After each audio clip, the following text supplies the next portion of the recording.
7 times people discovered the Americas and how they got there. When Columbus landed in 1492, the Americas had been settled for tens of thousands of years. He wasn't the first person to discover the continent.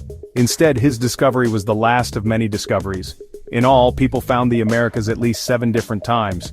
For at least 6 of those, it wasn't so new after all. The discoverers came by sea and by land, bringing new genes, new languages, new technologies. Some stayed, explored, and built empires. Others went home and left few hints they'd ever been there.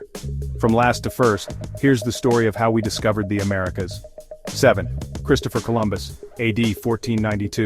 In 1492, Europeans could reach Asia by the Silk Road or by sailing the Cape route around the southern tip of Africa. Sailing west from Europe was thought to be impossible. The ancient Greeks had accurately calculated that the circumference of the Earth was 40,000 kilometers, which put Asia far to the west. But Columbus botched his calculations. An error in unit conversion gave him a circumference of just 30,000 kilometers. This mistake, with other assumptions born of wishful thinking, gave a distance of just 4,500 kilometers from Europe to Japan. The actual distance is almost 20,000 kilometers. So, Columbus's ship set sail without enough supplies to reach Asia. Fortunately for him, he hit the Americas. Columbus, thinking he'd found the East Indies, called its people Indios, or Indians. He ultimately died without realizing his mistake. It was the navigator Amerigo Vespucci who realized Columbus had found an unknown land, and in 1507 the name America was applied in Vespucci's honor. 6. Polynesians, AD 1200.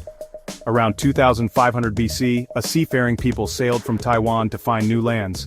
They sailed south through the Philippines, east through Melanesia, then out into the vast South Pacific. These people, the Polynesians, were master navigators, reading wind, waves, and stars to cross thousands of kilometers of open ocean. Using huge double canoes, the Polynesians settled Samoa, Fiji, Tonga, and the Cook Islands. Some went south to New Zealand, becoming the Maori. Others went east to Tahiti, Hawaii, Easter Island, and the Marquesas. From here, they at last hit South America. Then, having explored most of the Pacific, they gave up exploration and forgot South America entirely. But evidence of this remarkable voyage remained. The South Americans acquired chickens from Polynesians, while the Polynesians may have picked up South American sweet potatoes. And they shared more than food. Eastern Polynesians have Native American DNA. Polynesians didn't just meet Native Americans, they married them. 5. Norse, AD 1021. According to Viking sagas, around AD 980, Eric the Red, fierce Viking and cunning salesman, named a vast icy wasteland Greenland to entice people to move there. Then in AD 986, a boat from Greenland spotted the coast of Canada. Around AD 1021, Eric's son Leif established a settlement in Newfoundland. The Vikings struggled with the harsh climate before war with Native Americans ultimately forced them back to Greenland. These stories were long dismissed as myths until 1960, when archaeologists dug up the remains of Viking settlements in Newfoundland. 4. Inuit, AD 900. Just before the Vikings, the Inuit people traveled from Siberia to Alaska in skin boats. Hunting whales and seals, living in sod huts and igloos, they were well adapted to the cold Arctic Ocean, and skirted its shores all the way to Greenland.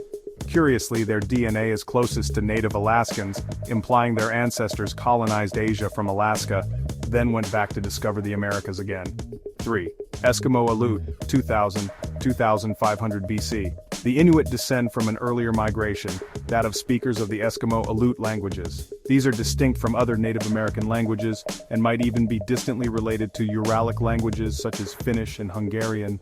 This, with DNA evidence, suggests the Eskimo Aleut was a distinct migration.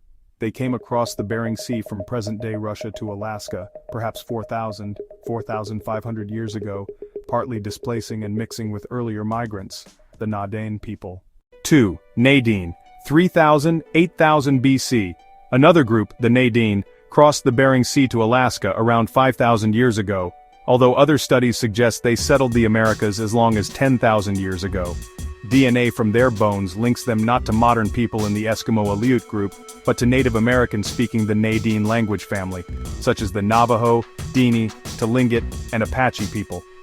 Na-Dene languages are closest to languages spoken in Siberia, suggesting again that they represent a distinct migration. 3. Eskimo Aleut, 2500 BC. The Inuit descend from an earlier migration, that of speakers of the Eskimo-Aleut languages. These are distinct from other Native American languages and might even be distantly related to Uralic languages such as Finnish and Hungarian. This, with DNA evidence, suggests the Eskimo-Aleut was a distinct migration. They came across the Bering Sea from present-day Russia to Alaska, perhaps 4,500 years ago, partly displacing and mixing with earlier migrants, the Nadine people.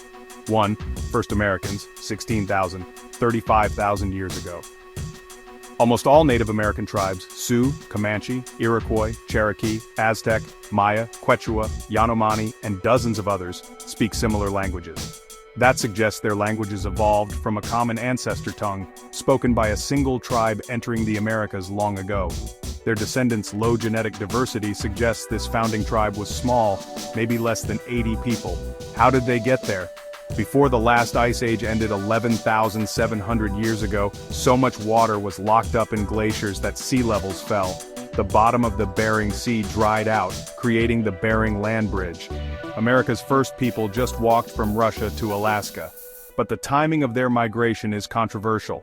Archaeologists once thought the Clovis people, living 13,000 years ago, were the first settlers of America. But evidence now suggests humans arrived in the Americas much earlier. Finds in Washington, Oregon, Texas, the east coast of the US and Florida suggest people reached the Americas long before the Clovis people. Footprints in New Mexico date to 23,000 years ago.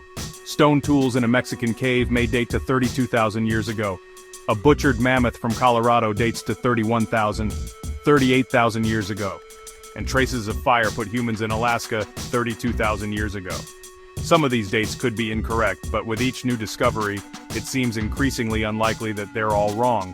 An early migration would neatly solve a major mystery. 13,000 years ago, a vast glacier, the Laurentide ice sheet, buried Canada in ice up to 3 kilometers thick.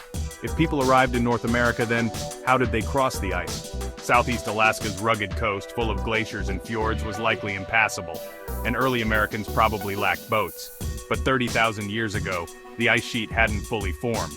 Before the ice spread, people could have hunted mammoths and horses east from Alaska into the Northwest Territories, then south through Alberta and Saskatchewan into Montana. Remarkably, humans may have settled the Americas before Western Europe. Yet that might make sense. Alaska's Arctic is harsh, but Europe had potentially hostile Neanderthals. The end of Discovery 1492 was the last discovery of the Americas. Following the voyages of Columbus, Magellan, and Cook, the scattered descendants of humanity's diaspora were finally reunited.